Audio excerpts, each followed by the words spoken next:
Hey, OBLers, welcome back for another episode of Our Best Letters. Today, we are looking at Wonka, the 2023 version starring Timothée Chalamet. I am a big Timothée Chalamet fan. I love his range, I love his daring, and I find that he is really amassing quite the eclectic catalog already in his relatively young acting career. And I feel that a lot of that growth and that development really does show up inside of his portrayal as Willy Wonka in this new film. And I might be kind of in a camp here because I like Timothée Chalamet. I like his performance, yet not everyone likes his performance in this new version. Some say he's too sweet for this role, too nice, too kind, not devious enough. There's not that element of being sinister. And, I think that that works because you have to remember that this particular version of Wonka is a prequel. This isn't like the Willy Wonka version of 1971 starring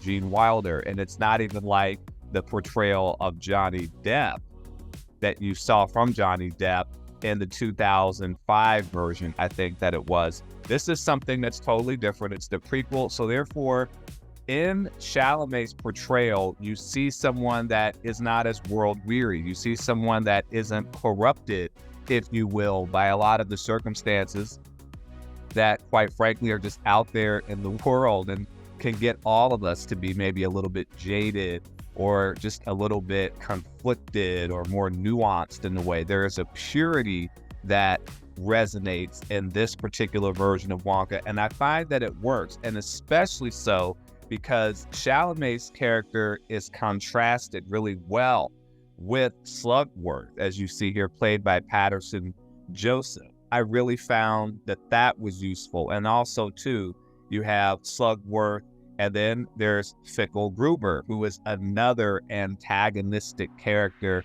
that Wonka has to navigate through. And then, of course, there's Tom Davis's portrayal as one of the corrupted hotel workers. And we saw that as well, too, with Olivia Colman, who also was that corrupted hotel worker that essentially enslaved people. They tricked them into slavery by charging them well more than just one sovereign for a night. They had all these surcharges there. So I just really found that he, meaning Timothée Chalamet, was able to contrast nicely in that way. Also, too, remember that Chalamet's character ends up nurturing Noodle, who's played by Kala Lane.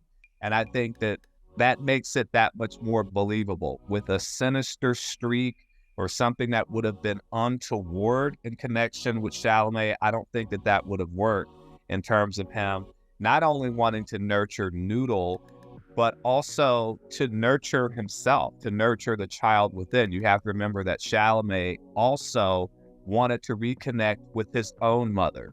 So I love that cycle there of nurturing and then being nurtured by the nurture. And we see that really just playing well in how there's this almost therapeutic sort of energy that this particular Willy Wonka has. So I actually like that.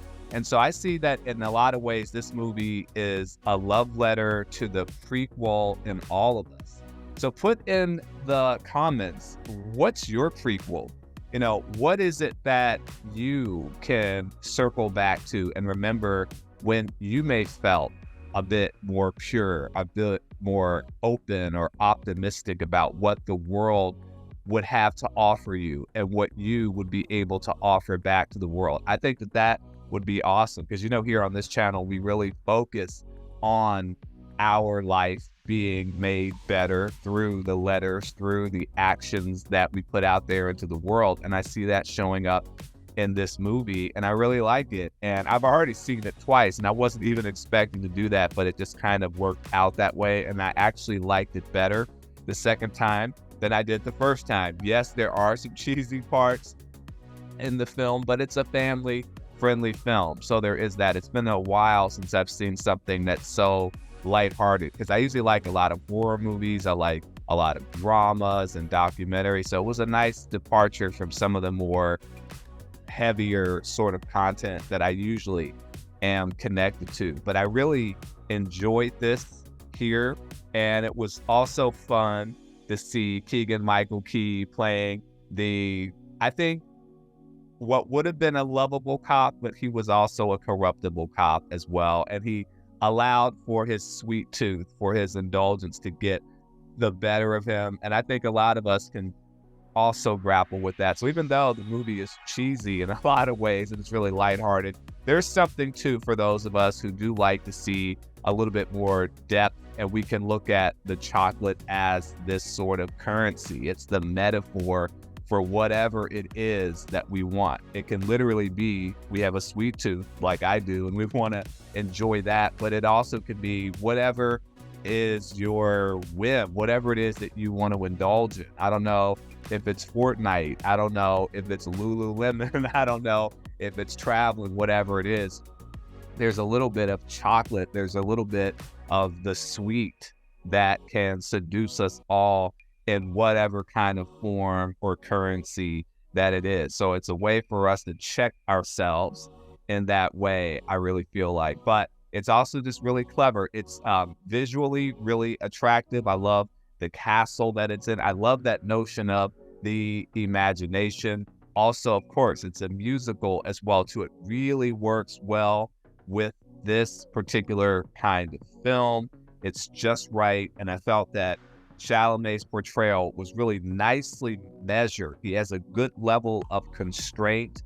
He's not over the top in being too whimsical, because you've got the background to help with that. You have the architecture that's inside of the film. You just have the chocolate. You have flying characters. You have enough that's already happening that's whimsical and big balloons and the such, that he doesn't have to be over the top, but he does show that he can do that. There are some times where he's a little bit zanier.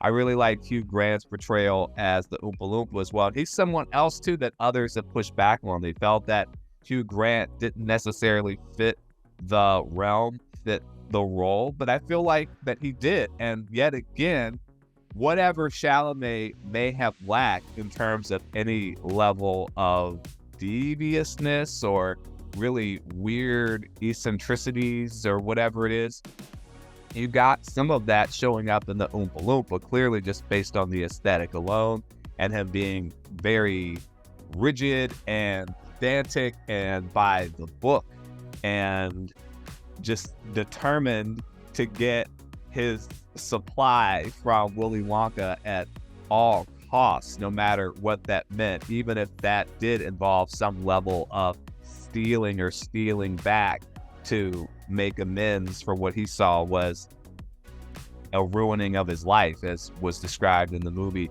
I think that is yet enough. So I feel like the movie in general was really nicely balanced, and I love the whole notion of the prequel. And again, what's the prequel for you? What's the prequel in that way? We also see too this resourcefulness. Chalamet's character can essentially can transform the environment to fit his needs, but then to help others at the same time. And he does it in a way that he builds community around the chocolate. He also defies gravity in that way. He also crosses time.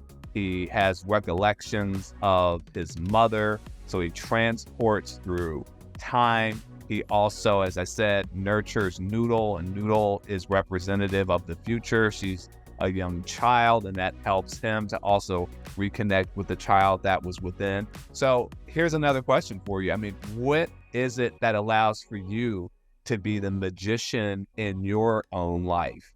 How do you transform your circumstances? You know, a lot of us can struggle in a lot of ways, and we can be poor in our circumstances, whatever that may look like, whatever you may struggle with. If it really is money, or if it's an issue with health, or if it's an issue with time, whatever it is, you may be poor in your circumstances, but you don't have to be poor in your attitude.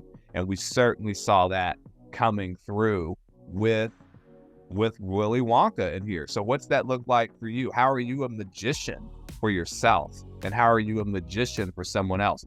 Comment, put that in the chat. I'd love to hear about that, and I have to reflect on that myself. And I'm always looking to be resourceful. I'm hoping that you're looking to be the same as well. We have to give props, of course, to Roald Dahl, however you pronounce his name, for writing this book. And of course, the children's novel, and it's based on what Roald went through as a child, I think in the 1920s, 1930s, when he as a child was allowed to get access to all of this chocolate. There was a big chocolate maker in England where he was growing up, and the kids were able to have access to free chocolate in exchange for them sharing their opinions about what that was like. And it was through that experience that led to the catalyst of Roald Dahl actually writing this book. So we have to give props on how it's endured. I think the original version of this was printed in the 1960s, and here we are now in the 2020s, and it's still here. So there's clearly a relevant message for us all. It's a very popular book. As we know, Charlie and the Chocolate Factory was the original title in terms of the book, but of course it's grown to become Willy Wonka and the Chocolate Factory in the movie. So I really appreciated this. I loved it. I hope that you did too. So definitely don't forget to comment, to like, to leave your email on ourbestletters.com, as well as to subscribe and click the bell so that you have access to the resources, to the content that you need that can help you to be better in your life, to be better with your letters, to be better with helping other folks. And of course, if you want to talk more, I would love to carry on the conversation and to speak in your school, speak in your college, your nonprofit, to talk more about processing our own prequel, our own start, and being pure and being open to the possibilities of the world, and talking about being resourceful, being our own magicians, being leaders in the way. So check me out on RonnieGladden.com as well. And if you want a book that also has a bit of a flight of fancy and imagination to it, but it is grounded in real truth at the same time, check out my book, White Girl Within, and a link should be available in the description for that too. Thanks so much. We'll have much more to talk about. Good to see you all. All right. Send me a letter.